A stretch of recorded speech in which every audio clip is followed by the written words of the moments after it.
Lo que también se habla hoy es de un informe de la UCO que apuntaría a la relación entre Aldama y Santos Cerdán, un informe que no está terminado y que no se ha presentado, por tanto. Que esas supuestas dávidas que le habrían entregado a Santos Cerdán serían lo menos sustancial de ese informe. Pero claro, ¿esto cómo se puede saber si la UCO no ha presentado todavía su informe? Bueno, hombre, porque tenemos fuentes en la UCO, tenemos fuentes en la investigación. La tranquilidad y la alegría con que Inda dice que la UCO le filtra a él la información antes que sea pública.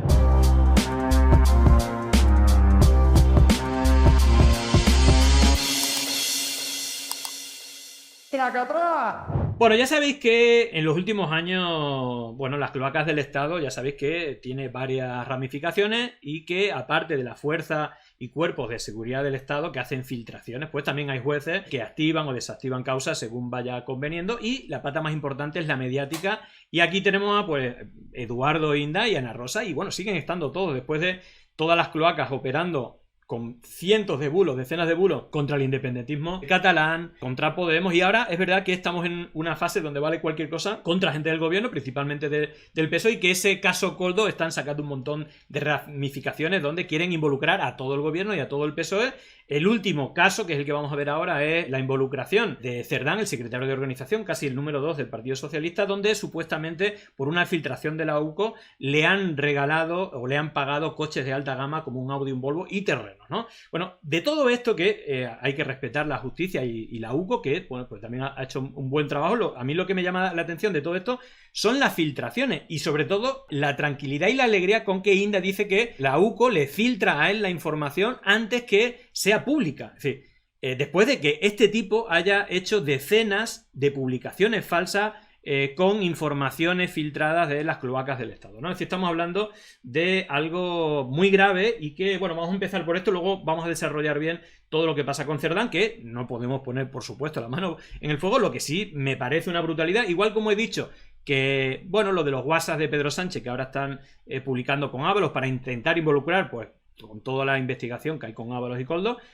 a mí lo que me parecería fatal es que la Fiscalía, o digamos la Justicia, o la UCO o la Guardia Civil le filtre información para publicar cosas que no tienen nada que ver aparte con la corrupción. Bueno, pues aquí tenemos a Eduardo Inda confesando que en este caso de Cerdán le dan la información antes de que sea pública.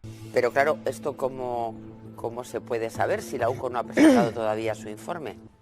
Bueno, hombre, porque tenemos fuentes en la UCO, tenemos fuentes en la investigación y además de todo ello, no es la primera vez que se acusa al señor Cerdán, a mi paisano Santos Cerdán, del cobro de comisiones. Ya lo hizo Víctor Lobo, ¿verdad? Y le acusó de haberle... Todo lo que ha dicho Aldama se ha ido demostrando que es verdad, cosa que es falsa, porque ha ido cambiando versiones. Así que eso no es así. De haberle entregado 15.000 euros en metálico. Recuerdo incluso que el propio Aldama contó en algún medio de comunicación que le había entregado dinero en un bar enfrente de Ferraz, en la calle de Ferraz. Luego en sede judicial negó esa versión, se desdijo de la propia versión que había dado en los medios de comunicación y quedó ahí.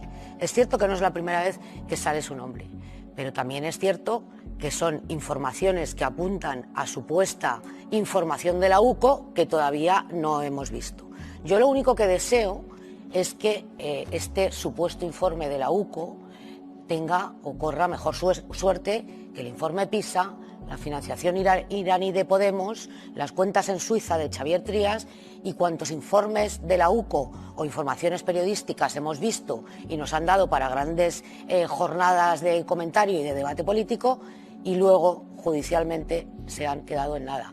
Bueno, pues nada, este era el vídeo donde se confesaba esto y lo que decía Palomeras pues claramente tiene toda la razón. Esperemos que tenga más suerte. Pero fijaros que mientras Aldama, que es el que va filtrando estas cosas y el que se sabe que es un delincuente, fijaros dónde está. Por colaborar con la justicia y con los medios, amigos de las cloacas. Viendo imágenes que nos acaban de llegar, el diario de Ibiza las publicaba en exclusiva, es Aldama, icono de la corrupción en España, en Ibiza, paseándose por Ibiza, pero es que ojo, mira Javier Aroca, 4.000 euros la noche cuesta el chalet de lujo en el que se hospeda, cuenta este diario de Ibiza, 1.000 euros el Mercedes con el que se pasea por Ibiza Aldama, que solo en el fraude de los hidrocarburos casi 200 millones de euros. Se llevó 6 millones con lo de las mascarillas. Está en libertad en Ibiza, Aldama, icono de la corrupción en este país. Tenemos en San Senso al Rey Emérito, en Ibiza no viven mal, Aldama. Morro fino.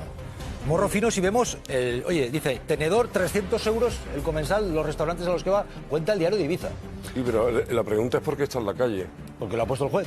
Claro, porque aparentemente... La Fiscalía Anticorrupción. Y la Fiscalía aparentemente es un colaborador leal con la justicia. No sabemos para qué y en qué consiste su colaboración, pero colaborador leal. Este tipo de conductas, que podemos televisarla afortunadamente, son una carcoma para el sistema, la confianza en el sistema político y en el sistema democrático. Pero claro, esto no pueden ser tus chorizos y los míos. Estos son los chorizos que van en contra de todos. Es icono de la corrupción, Ana. Es decir, ojo, porque está en libertad el fraude de los hidrocarburos, 182 millones de euros, pero es que se metió 6 millones con las mascarillas. En Ibiza, a todo trapo. Dicen que llegó en un jet privado, cuenta el diario de Ibiza, en un jet privado. Esto sí que es un verano azul y lo demás tonterías. Son las vacaciones ibicencas del empresario imputado en 2 causas penales, en el caso Koldo y en el caso hidrocarburos. En este investigan si defraudó más de 200 millones de euros. Vacaciones adelantadas, eso sí, lo están contando en el diario de Ibiza. El verano se adelanta para Aldama, que aterrizaba en la isla el viernes de la semana pasada y que no repara en gastos, ¿eh? El cochazo que veis es un Mercedes clase G, que para los que no sabemos mucho de coches, ya os digo que es un cochazo. Cuenta el diario de Ibiza que cuesta más de 135.000 euros. Y para descansar, pues no nos vale con cualquier cosita. Chalet, bueno, chaletazo. El alquiler es de 4.000 euros al día, según publican los compañeros. Pero ya que nos vamos de vacaciones hay que aprovechar. Restaurantes siempre caros, algunos como el Lío, que además de exclusivo es que incluye espectáculo, entretenednos, y también ha estado en alguno de más de 300 euros el cubierto. Todo esto lo revelan hoy los compañeros del diario de Ibiza, porque el juez ha decretado una serie de medidas cautelares para Aldama, tiene prohibido salir del país, tiene que comparecer cada 15 días en los juzgados, pero eso no le impide disfrutar de un veranazo adelantado en Ibiza y a todo lujo. Pero hay otro dato que os doy yo de la agencia tributaria. Este tipo Aldama decía que ganaba 10.000 euros solamente brutos al año, 10.000 euros. Entre 2015 y 2020 decía que no llegaba a 1.000 eurista. De hecho, no declaraba ni el IRPF. ¿Pues de dónde saca para tanto como destaca?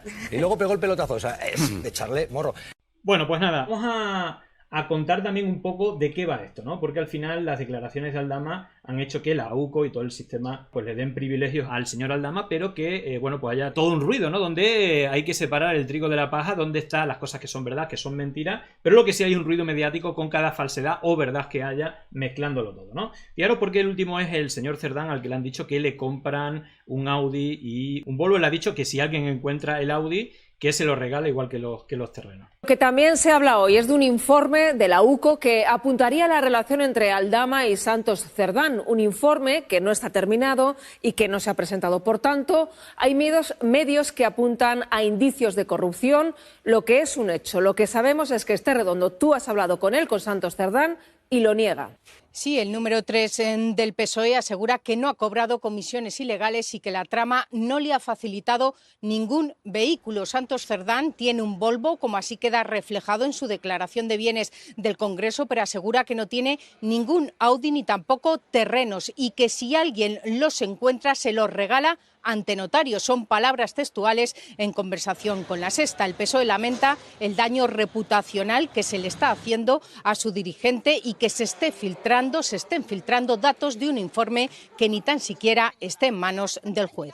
Lo que sabemos sobre ese informe lo está elaborando la UCO, lo está ultimando, y es un informe en el que se alude a Santos Cerdán, secretario de Organización del PSOE. Ese informe se va a entregar al juez del caso Ábalos, Alfonso Pérez Medina. Por lo que tú sabes, va a ser cuestión de días que el juez lo tenga.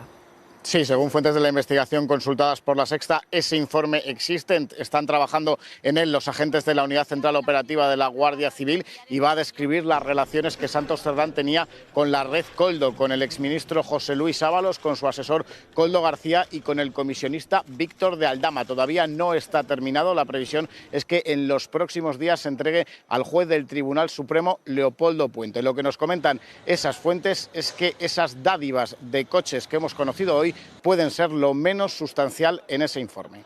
Informaciones sobre un informe inacabado y por tanto discutibles para el PSOE y el Gobierno. Supone poner en entredicho la honorabilidad de una persona. ¡Qué indefensión para la gente! Qué indefensión más absoluta, ¿no? Confía en el secretario de organización de los socialistas. ¿Santos Cerdán es una persona para usted honesta? ¿Pondría la mano en el fuego por él? Sí, con toda claridad. Y añade que no ha hablado con él. Ni han hablado de ello con Santos Cerdán ninguno de ustedes.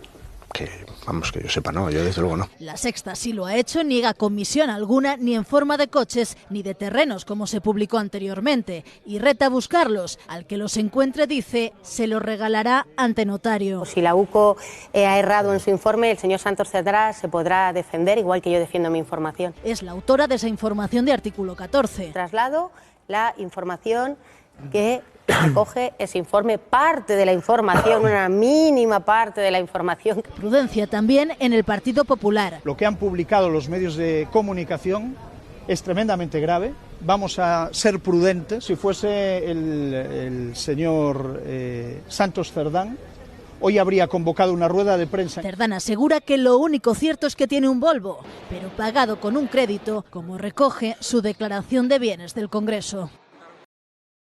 Bueno, vamos a ver cómo han tratado los medios pues todo este caso Cerdán, que ya os digo, me parece bien que se combata la corrupción, que caigan todos, obviamente, si hay pruebas, pero a mí lo que me llama la atención son dos cosas. Una, como Inda, por ejemplo, dice que filtra, la UCO le da información antes de que sea público, ¿vale? Esto aparte lo hemos visto en casos anteriores, como las cloacas le daba información, incluso a veces falsa, para que se publicase y luego ir a televisión a contarlo. Y luego como Aldama, que es el que está claro que es corrupto, bueno, pues va difundiendo y se le da credibilidad, pues a veces mentira, me imagino que a veces verdad, pero en todo caso se está dando la vida padre y está fuera de la cárcel. Lo que sí es cierto es que todo esto, cuando se hace una noticia, sea Oquidiario, sea Artículo 14, que es quien difundía también esta noticia, pues sale a todos los medios, ¿no? Es increíble. También se publican nuevos datos que comprometen a Santos Cerdán, al número 3 del PSOE. El digital Artículo 14 afirma que en las próximas horas la Guardia Civil va a entregar un informe al Supremo. En ese informe se vincula a Santos Cerdán con un presunto cobro de comisiones de la trama Coldo. Según esa información, Cerdán habría recibido 2 coches, un Audi para él y un Volvo para su mujer. Cerdán nos dice que todo eso es mentira y que está ya en manos de sus abogados. El ministro Bolaños ha salido hoy en su defensa en Onda Cero. ¿Santos Cerdán es una persona para usted honesta? ¿Pondría la mano en el fuego por él? Sí, con toda claridad, ¿eh? Después de esta noticia venía la del hermano de Pedro Sánchez. Es tremendo, ¿no? Más allá de que haya algunas cosas que sean ciertas, pero obviamente están dando con todo, sea cierto o sea falso. Bueno, aquí en la Sexta Clave explicado un poco más lo que hay y obviamente ese informe de la UCO va a salir. Veremos si esto que decía Cerdán, que si alguien encuentra su Audi, que lo regala, igual que los terrenos, pero parece que sí que va a salir algo y puede ser que más personas dentro del PSOE pues puedan salir involucradas en esta trama de corrupción. El PSOE lamentan el daño reputacional, dicen que puede causar este informe, que además dicen no ha llegado aún al juez. Y el PP, pues de momento asegura que todo suena grave, pero mantienen la prudencia. Santos Cerdán, que está aforado. Ese informe de la UCO se podría conocer en los próximos días. ¿Qué contendrá?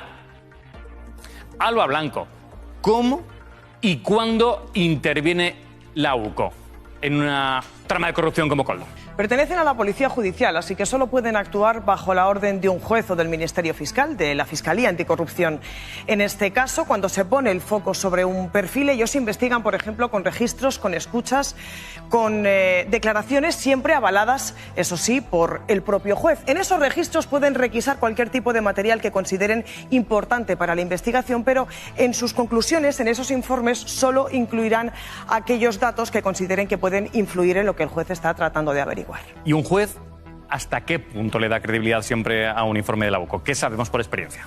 Bueno, rara vez se cuestionan los informes de la UCO porque el juez los ve como algo así como sus ojos dentro de la investigación, desde que no es habitual que un magistrado presencie un registro. Son una unidad de élite que trabaja con tecnología puntera, que se encarga de los casos más complejos de delincuencia, también de crimen organizado, tanto en España como fuera. Así que lo habitual es que una vez que el juez recibe esos informes, automáticamente, de inmediato prácticamente, dicte los autos pertinentes sobre el procesamiento de un sospechoso. ¿Tenemos un número de casos que han podido resolver? Pues en los 37 años de historia de la UCO, alrededor de 150. La UCO se divide en 8 departamentos, uno de ellos el de delitos económicos y corrupción, y en este caso han conseguido pues destripar los mayores casos de corrupción en este país, la trama Lezo, la trama Púnica, la de la Federación de Ángel María Villar, los grandes crímenes, los más mediáticos, el de Diana Kerr, el secuestro de la farmacéutica de Olot, el caso de las niñas de Alcácer, del niño Gabriel, o incluso han conseguido detener a los mayores delincuentes, al solitario, al mayor ciberestafador de España, tras Joaquín, un año de investigación. Gracias. Bueno, pues esperemos ese informe de la UCO, los ojos de los jueces, ¿no? De las investigaciones, y ojalá sean lo más certeras y acaben con la corrupción y con todas las ramificaciones políticas que tengan. Bueno, fijaros porque, aparte de Eduardo Inda, Pilar Gómez era quien publicó esta exclusiva y contaba esto en 13. Sostenéis que efectivamente la trama le habría hecho regalos al número 3, al secretario de organización del Partido Socialista, ¿no? Las sospechas de los investigadores son que Santos Cerdán forma parte de esa trama, que estaría implicado presuntamente en ese cobro de comisiones, que ellos van a presentar indicios en el Tribunal Supremo. Es decir, todo empieza con esa declaración de Aldama y a partir de ahí la UCO empieza a investigar. Aldama está buscando, como hemos visto en otras tramas de corrupción, rebajar su pena y colaborar con la justicia para su propio beneficio. Y ahí, a partir de ahí, él va señalando, y lo que hacen los investigadores es ir tirando de la cuerda que Aldama ha enseñado. Yo siempre insisto que confiar en la UCO siempre, cuando investiga a uno, sí a otros, cosa que los periodistas hacemos y los políticos no. Bueno, pues veremos si se confirma este adelanto que también le han filtrado. Así que Alfonso Pérez Medina, el portavoz o digamos el periodista, ¿no?, de tribunales de La Sexta, pues explica y adelanta un poco que el informe de la UCO va a ser potente y que va a implicar a más gente. Así que bueno, veremos, deseosos que llegue. Ya os digo que mi única queja aquí es que, bueno, pues gente, ¿no?, de las cloacas como Eduardo Inda confiese, ¿no?, que le dan la información antes a ellos que a las vías, ¿no?, que tiene que seguir. Me imagino que a los jueces, o una vez que se haga público esos informes, pues cuando esté terminado el informe, no con filtraciones, ¿no? Santos Cerdán no está siendo investigado, es diputado, está aforado. Por lo tanto, los únicos jueces que podrían hacerlo son los del Supremo y además tendrían que pedir una especie de permiso al Congreso. Otra cosa es que sus conversaciones con investigados acaben plasmadas en ese informe policial sobre la trama Koldo Ábalos. Pérez Medina, jefe de tribunales de La Sexta, sobre Cerdán, en ese informe, ¿qué sabemos? Bueno, pues lo que nos cuentan fuentes de la investigación es que efectivamente ese informe se está haciendo, que todavía no está acabado, que se va a entregar al Tribunal Supremo en el plazo de 2-3 semanas, aunque podría adelantarse, que fue encargado el pasado 4 de febrero por el juez Leopoldo Puente y que lo que va a analizar son las conversaciones que los miembros de la red Koldo, es decir, el exministro José Luis Ábalos, Koldo García y Víctor de Aldama, mantuvieron con Santos Cerdán y con otros aforados, es decir, mensajes, WhatsApp, conversaciones de teléfono, llamadas en las que sabremos qué tipo de relación tenían. Ese documento no está terminado, veremos en los próximos días, semanas, ya se llega al Supremo, si algún día lo podemos ver, seguro que sí. Yo te quiero preguntar por el coche o por los coches. ¿Qué te han dicho de esas dádivas que, según artículo 14, habría recibido Santos Cerdán? Bueno, pues lo que nos comentan es que esas supuestas dávidas, que esos supuestos coches que le habrían entregado a Santos Cerdán serían lo menos sustancial de ese informe, que serían un asunto secundario, porque el informe es muy amplio, es muy potente, muy serio, va a afectar no solo a Santos Cerdán, sino a una pluralidad de personas, y nos dicen también... Bueno, pues ahí está, adelanta que lo de los coches es lo más pequeño, no sé si lo más pequeño que le encuentran a Cerdán, porque hablan de otras personas, pero bueno, pues hay que darle enhorabuena a la UCO si realmente encuentran las pruebas de que todo esto sea así. Ya os digo, lo que me parece alucinante, que gente como Inda le llegue la información antes que a los jueces o a la población, y veremos si contaminado o no contaminado, ¿no? Pero bueno, todo lo que sea avanzar y luchar contra la corrupción, bienvenido sea. Lo único que esperemos que no sea un montaje como en ocasiones anteriores. Y luego lo de la pata mediática, ya sabéis que todo esto viene mezclado, esto es un batiburrillo, y mientras se le mete caña a todo el tema del caso Koldo, o incluso se le van inventando bulos con el tema de prostitutas, cocaína, fiestas, emparadores y todo esto, salen la filtración de los WhatsApp con Pedro Sánchez, porque al final todo esto, lo del caso Koldo, que parece que hay corrupción de la buena y que hay varios implicados, el objetivo es, gracias a la pata mediática, implicar a todo el gobierno y a todo el Partido Socialista, ¿no? Y obviamente, pues como comentaba aquí Gonzalo Miró, bueno, pues obviamente hay un desequilibrio total a la hora de publicar, y Susana Gris obviamente dice que, bueno, hay muchos medios que protegen al Partido Socialista. Bueno, puede ser, pero creo que el desequilibrio es bastante grande. Se le critica a Pedro Sánchez en esta mesa también para compensar otras mesas donde no se le critica nunca. Sí, es verdad. Vale. Claro.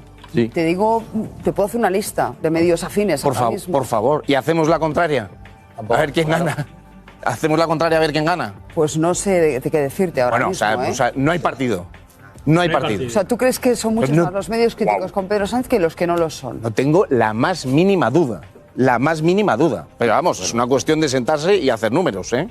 Hacer números de audiencias, de lectores, de oyentes y ya está. ¿Aquí me incluyes también los medios públicos?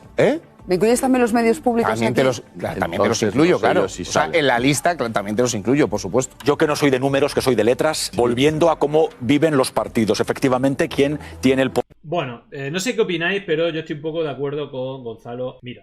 En todo caso, por aquí también Javier Ruiz entrevistaba a Rubén Sánchez y hablaba del modus operandi, ¿no? Que justamente en la entrevista, ¿no?, que acabo de hacer precisamente con Javier Ruiz, bueno, pues mostraba como otra pata, ¿no?, de cómo organizan, cuentan historias espectaculares, ¿no?, que tengan audiencia, aunque no haya ni una sola prueba, ni una sola verdad, pero o haya una micra de verdad, de verosimilitud, para que sea creíble el resto de inventos. Luego, pues en blog de fake news digitales lo publican y luego lo reparten en todas las televisiones, que luego, pues, alguna cosa la activan judicialmente para retroalimentar también la vía política, ¿no? Es tremendo, pero bueno, es así, ¿no? Muchas de estas informaciones, lo digo porque hoy nosotros no estamos contando una, porque no hay confirmación. Es más, hay desmentido muchas de estas confirmaciones, muchos de estos surge así, ¿no? Digital X, blanqueado en una tele y llevado a tribunales.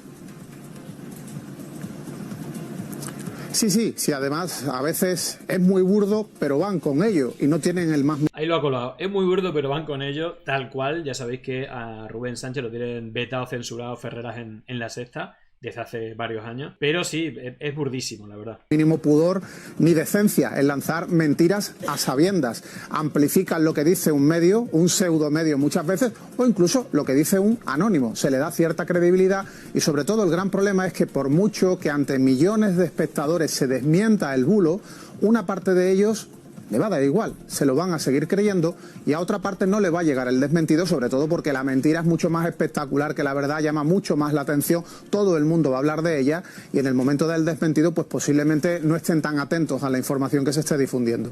No sé si estáis de acuerdo, pero vamos, yo estoy bastante de acuerdo. Fijaros, porque la contaminación es tal, es decir, eso del que pueda hacer que haga, el que pueda decir que diga, está colapsando prácticamente todo. Ahí veis los telediarios cómo van dando todo noticias del entorno de corrupción del gobierno, también vinculando al hermano, a David Sánchez, a la esposa, a Begoña, tal. Y uno de ellos es el tema de Air Europa, como si le hubieran robado dinero para dárselo a Air Europa. De hecho, Air Europa creo que patrocina a Negre. De hecho, el viaje dice que él de Argentina se lo pagó. Y hay vídeos de Air Europa precisamente con Negre diciendo el presidente de Air Europa que vaya mierda, que el gobierno no les apoya absolutamente nada, pero sobre todo lo que se dice es que se le ha robado el dinero a los españoles cuando realmente lo que se ha hecho es ganar, porque lo que se le ha hecho es darle un préstamo, igual que a otras empresas durante la pandemia, para que no cayeran, se le ha dado un préstamo, pero que luego tienen que devolver con intereses, y aquí lo explicaba precisamente Javier Ruiz, ¿no? Lo que se ha hecho es un préstamo de 745 millones. A esta aerolínea y a todas las aerolíneas, lo hemos dicho y lo hemos contado, esta es la que se dio línea de crédito a Europa, pero se le dio también a Volotea, se le dio también a Air Nostrum. Y vuelvo a insistir, este no es el rescate bancario. En el rescate bancario, el gobierno anterior dio 53.000 millones a fondo perdido. Aquí estamos hablando de Euribor más 5, es decir, es un préstamo que las aerolíneas han devuelto con intereses. Air Europa va a terminar de devolverla, de pagar este viernes. Y esto es lo que se les presta, pero esto es lo que se gana. La banca, 5 entidades bancarias, un consorcio bancario, va a ganar 22 millones en intereses. Pero es que el Estado gana 13 millones en intereses también. Tenemos literalmente una operación que ha sido rentable para el Estado. No, aquí no se ha perdido dinero. Esta es la clave. Y esto, digo, este es el debate crucial ahora mismo, porque lo que se está insinuando y lo que decía ahora Feijóo es se ha perdido el dinero de los españoles. Bueno, se puede hablar si ha habido intermediación o no, pero el dinero no solo no se ha perdido, se ha ganado. Claro. En fin, pero veis como, si veis lo que dicen los medios, los políticos, no hablan de esto, sino de, bueno, pues cómo se ha dado dinero. Pero luego fijaros porque, hablando de, bueno, ya sabéis también todo el tema que hubo en el apagón, fijaros que lo primero que salió es un ciberataque ruso que lo compartió Alvise, que incluso pues gente de la derecha lo estuvo compartiendo, pero fijaros hasta dónde llega la contaminación, que lo que están diciendo, digamos, ya la última hora es que ya se ha descartado totalmente la vía del ciberataque. Ya sabéis que se difundió el bulo que von der Leyen y la CNN había dicho que había un ciberataque ruso. Bueno, era todo falso y eso se ha terminado de desmentir. Y fijaros porque un diputado del PP, incluso lo ha desmentido el propio Vicente Vallés, dijo que Pedro Sánchez había dicho que había sido un ciberataque ruso, ¿no? Espectacular. El gobierno confirma que no hubo ciberataque. Ya sabemos lo que no pasó, ahora falta que se informe de lo que sí pasó. Y en este debate un diputado del PP ha creado su propia realidad alternativa. Puestos a culpar al gobierno de mantener viva la tesis del ciberataque, ha puesto en boca del presidente Sánchez cosas que el presidente Sánchez nunca ha dicho. Hoy ha dicho, no hay indicios de hackeo. No hay indicios de hackeo. Frente a quienes lo tenían claro desde el principio, no hay hackeo. Pero si fue Pedro Sánchez, señora ministra, el que habló de un hacker ruso. Si al día siguiente Pedro Sánchez seguía hablando de un hacker ruso. Por lo tanto, evidentemente... Habló de un hacker ruso y al día siguiente volvió a hablar de un hacker ruso. ¿De qué está hablando? Lo que usted está diciendo es que quien no tenía razón era el presidente del gobierno. El presidente Pedro Sánchez nunca habló de un hacker ruso. Esto lo dijo Alvise. Es espectacular, ¿no? Es decir, que llega a unos niveles impresionantes. Bueno, pues nada, ojalá y salga ese informe de la UCO, que caiga todo el mundo que tenga que caer.